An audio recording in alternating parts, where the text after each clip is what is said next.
बिस्मिल्लाहिर्रहमानिर्रहीम। अस्सलाम वालेकुम। आप उसामा गाजी यूट्यूब चैनल देख रहे हैं।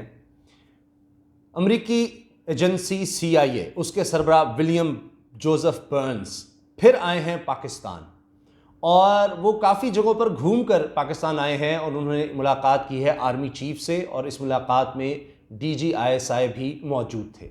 अब क्या हुआ इस मुलाकात में? इस दफ़ा अमेरिका क्या चाहता है, ये बहुत अहम है और सारे खित्ते पर इसके असरात होने हैं। अब पहला सवाल तो यह है कि वो लोग जो कहते थे कि जनाब ओहो DG ISI ये क्या लेने गए हैं अफ़गानिस्तान, क्यों गए हैं, क्या ज़रूरत थी, नहीं जाना चाहिए, तो उनके लिए पहले मैं अर्ज़ कर दूं कि ये जो CIA के सरबराह हैं विलियम बर्न्स, ये 2 दफ़ा डायरेक्टर CIA अमेरिका की एजेंसी, जासूसी एजेंसी, उसके डायरेक्टर 2 दफ़ा खुफिया तौर पर छुप छुप के जा चुके हैं, और मुल्ला अब्दुल बरादर से भी इनकी मुलाकात वहाँ पर हो चुकी है। अब ये वहाँ पर चाह क्या रहे हैं, और जो अमेरिका चाह रहा है उसके जवाब में अफ़गानिस्तान क्या जवाब दे रहा है, और अफ़गानिस्तान अमेरिका से क्या चाह रहा है। क्योंकि ये अब बड़ी ही अजीब सूरत हाल बनती चली जा रही है कि 20 साल अमेरिका यहाँ रहकर निकला है, अब वो चाहता है कि किसी तरह से उसका कुछ यहाँ पर कुछ बन जाए। ये मैं आपको बता दूं कि इससे पहले कि ये पाकिस्तान आते CIA के सरबराह डायरेक्टर, ये भारत भी गए हैं, और भारत जाकर इन्होंने किया क्या है। अब भारत का तो यहाँ से मामला ही खत्म हो गया अफगानिस्तान से, जितना अरबों डॉलर लगाया था, जिस तरह अमेरिका का पत्ता साफ हुआ उस तरह। तो ये दोनों भाई एक दूसरे को दिलासा भी दे रहे हैं कि कुछ नहीं होता, हम कोशिश कर रहे हैं। यानी अमेरिका भारत को कह रहा है कि तुम्हारे बड़े डॉलर हमने लगवा दिए, अरबों डॉलर तुमने लगा दिए, रो नहीं, कुछ ना कुछ बन जाएगा, तसल्ली रखो, हम कोशिश कर रहे हैं, ऐसे तो नहीं हम निकले, कुछ ना कुछ वहाँ पर लोग छोड़े हैं, हम दोबारा वहाँ पर कोई ना कोई मामला बनाएंगे, परेशान ना हो, तुम्हें अकेला नहीं छोड़ेंगे, इतना रो नहीं। तो कुछ दिलासे वहाँ पर दिए हैं। वहाँ पर कुछ मिन्नतें हुई हैं कि हमारा कुछ तो रोल रखते आप, यानी वो अहमद मसूद भी नहीं रहा, अमरुल्लाह साले, कोई तो रह जाता तो हमारा तो बेड़ा ही गर्क हो गया है, हम तो इस इलाके से निकल गए। आपने हमें लगा दिया चीन के पीछे अब कि जी चलो समंदरों में चीन को टेंशन देते हैं, इधर से तो पत्ता ही साफ हो गया है, अब हम इस तरफ देखें ही ना, तो हमारा आपने किया क्या है, हम तो आपके पीछे लग के जलील रुस्वा हो गए। तो अमेरिका कह रहा है कोई बात नहीं, हम भी 20 साल वहाँ पर जलील रुस्वा ही हुए हैं, ना रो। अच्छा, एक तो वहाँ पर जाकर कोशिशें फिर हुई होंगी, जाहिर है कि कोई फुट होल को बनाया जाए, कैसे बनाया जा सकता है। अभी तक तुम्हारे वहाँ पर भारत के कौन कौन लोग वहाँ पर हैं और किस तरह से उनसे काम लिया जा सकता है, कोई हमारा कोई काम इन करवा दो, ये सब कुछ। तो देखा क्या होगा कि जी कहाँ तक हो सकता है, अभी तो बड़ा मुश्किल है, अभी तो सब अंडरग्राउंड चले गए होंगे कि पता नहीं क्या होता है, थोड़े हालात बाद में देखें किस तरह से बनते हैं। तो उसके बाद जनाब आए हैं पाकिस्तान, और मौसूफ पाकिस्तान आकर, जिस तरह आपको याद है पहले भी आए थे तो खुफिया तौर पर आए थे, लेकिन वो खबर बाहर आ गई, और मुलाकात करना चाहते थे वज़ीर-ए-आज़म पाकिस्तान इमरान खान से, और पाकिस्तान के इदारों ने डिसाइड किया कि ये नहीं हो सकता कि इमरान खान वज़ीर-ए-आज़म हैं, सरबराह हैं, तो वो सिर्फ सरबराह से ही बात करेंगे और अमेरिका के सदर से कम किसी से बरह रास्त इस तरह से बातचीत नहीं होगी। और फिर वो एब्सोल्युटली नॉट वाला मामला हुआ। अमेरिका को बड़ा गुस्सा आया कि जी आपने हमारे जो जासूसों का सरबराह है, CIA का डायरेक्टर, उसकी सारी कहानी क्यों खोल के रख दी और हमारी बड़ी बेइज्जती हुई है। अमेरिका अब ये चाह रहा है कि जनाब यहाँ से हम निकल गए, हमारी कुछ बातें मनवाई जाएं यहाँ से निकलने के बाद भी। और पाकिस्तान बड़ी दफ़ा कह चुका है कि जी हमारा इन्फ्लुएंस तो हो सकता है अफ़गान तालिबान पर, वो भी इसलिए इंसानी हुकूक़ के हवाले से जो बातें आप करते हैं, तो हमने वहाँ पर जब पाकिस्तान मुहाजिरीन रखा, इनके ख़ानदान, इनके रिश्तेदार बहुत से लोग थे, वो है, वो कोई डिक्टेट नहीं हम कर सकते। अफ़गान तालिबान बार बार कह चुके हैं कि जी हम किसी कोई शर्त लगा कर हमारी तरफ आएगा तो शर्तें हम नहीं मानेंगे।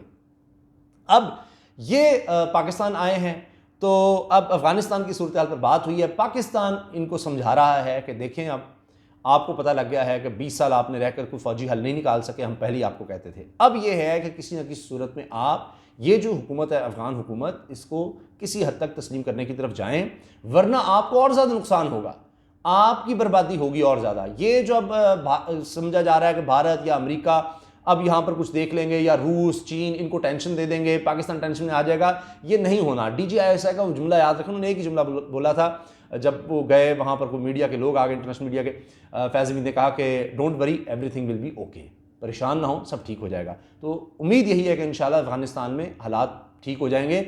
अभी तो 20 साल का जो वहाँ पर यानी आप समझें तबाही है, उससे किसी तरह निकलना है तो उसमें वक्त लगेगा। अब चीन आ गया है, पाकिस्तान आ गया है। इमरान खान साहब ने वाज़ेह तौर पर कहा है कि फौरी तौर पर अफ़गान अवाम की मदद की जाए, इमदादी सामान वहाँ पर फौरी तौर पर पहुँचाया जाए, वो पहुँचाया जा रहा है।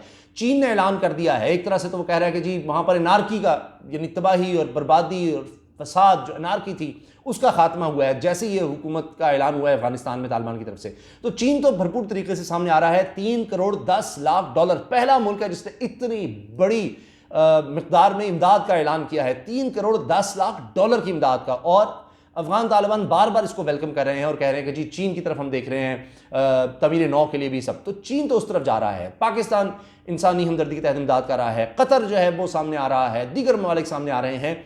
अब 11 सितंबर को हलफ बर्दारी की तकरीब नई अफगान हुकूमत का ये ऐलान करके 11 सितंबर जब अमेरिका पर हमले हुए थे, तो ये अब एक तरह से अफगान तालिबान दिखा रहे हैं कि जी हमें अमेरिका की परवाह नहीं, अमेरिका ने बिल्कुल गलत ये जंग छड़ी थी और उसी दिन वो हलफ बर्दारी में रख दिया। अमेरिका को इस पर बड़ी जलन हो रही है, अमेरिका बड़ा परेशान है और उसने तो ये कहा है कि जी देखें हम अब मशरूत तौर पर मादगी का भी इजहार कर दिया है। अमेरिकी वज़ीर ख़ारजा ने कहा है, सेक्रेटरी ऑफ स्टेट ने, कि जी अगर ये जो वादे हैं उन पर अमल करें तो हम इनको मान भी सकते हैं। इनके पास, अमेरिका के पास और हल कोई नहीं है, नहीं मानेंगे तो क्या करेंगे।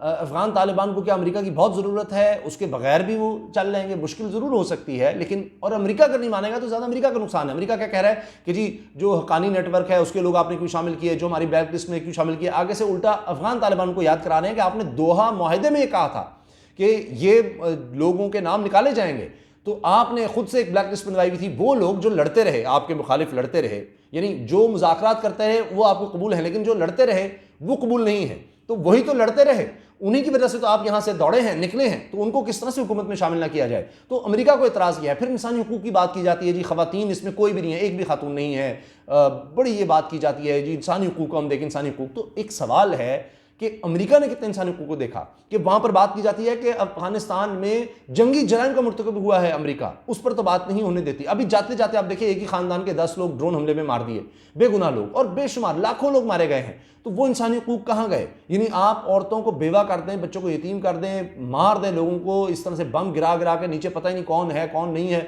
और ड्रोन हमले कर करके मार दें, वहाँ इंसानी हुकूक नहीं होते। हाँ जी, खवातीन एहतजाज कर रही हैं तो इनको रोका ना जाए, जहाँ चाहे जाती रहें, जहाँ अगर तोड़ फोड़ कर दें, कुछ भी कर दें, तो वो इंसानी हुकूक। मैं नहीं कह रहा कि एहतजाज की इजाज़त नहीं होनी चाहिए, बिल्कुल होनी चाहिए, और खवातीन का एहतराम अफगान तालिबान को करना होगा, वरना ज़ाहिर है सवाल तो उठेंगे। तो ये जनाब इस वक्त सूरत हाल है। भारत और अमेरिका हाथ मल रहे हैं, आ रहे हैं, मिन्नत समाजत हो रही है कि किसी तरह से जनाब हमारी कुछ शर्तें मनवा दें, हम अपनी ऑडियंस को दिखा सकें, अपने लोगों को दिखा सकें कि देखें हम वहाँ से निकल तो गए, लेकिन आज भी हमारे कहने पर जनाब देखें अफगान तालिबान ने फ़लाँ बंदे को काबीना से निकाल दिया है, या देखें कि जी ख़वातीन को हम अंदर ले आए हैं, सबको मिलाकर एक हुकूमत बनाई है, तो हम अफगानिस्तान पर, अफगान हुकूमत पर जोर दें, ये 11 सितंबर को तो ना रखें, ये तो जल्दी पर तेल का काम है। इस तरह की बातें जी अब पाकिस्तान से फिर हो रही हैं। और एक बात अच्छी है कि जो पाकिस्तान ने कहा, अमेरिका को समझ आ रही है कि पाकिस्तान ठीक है, वरना आप देखिए क्या होता था जी, ये सारी सूरत पाकिस्तान की वजह से हुई। अशरफ गनी ने कहा, दीगर, और इस तरह की बातें होती थी। अमेरिका मान रहा है कि नहीं, पाकिस्तान का इसमें कोई लेना देना नहीं है। अफगान सूरत में जो हुआ, 20 साल हमने रहकर जो कर सकते थे किया है, लेकिन अब वो पाकिस्तान से दोबारा उम्मीदें बांध रहे हैं, पाकिस्तान की तरफ आ रहे हैं। भारत से यानी शिकस्त के बाद ईरान वो उस तरह जा नहीं सकते, अफगानिस्तान के चक्कर वो बार बार लगा रहे हैं, तो फिर वो किस लिए जा रहे हैं कि वहाँ जाकर मुल्ला अब्दुल गनी बरादर से मुलाकात करके अपनी शर्तें मनवाने की, जो खुफिया उन्होंने मुलाकातें की हैं। तो वो ये कि अफगान तालिबान को आपस में लड़ाने की कोशिश है कि जनाब जो जंगजू थे, जो लड़ते रहे, उनको किसी तरह हुकूमत में शामिल ना किया, चाहे वो हसन खुंद हो, चाहे सिराज हक्कानी हो, दीगर लोग हों, उनको ना शामिल करें। आप लोग जो मुज़ाकरात करते रहें वो आ जाएं और ख़वातीन को और ये सब किया जाए। तो ये तालिबान को ग्रुपिंग करवा कर उनको लड़ाने की साजिश है, जिसमें अमेरिका फिर नाकाम होगा। इजाज़त दीजिए, अल्लाह हाफ़िज़।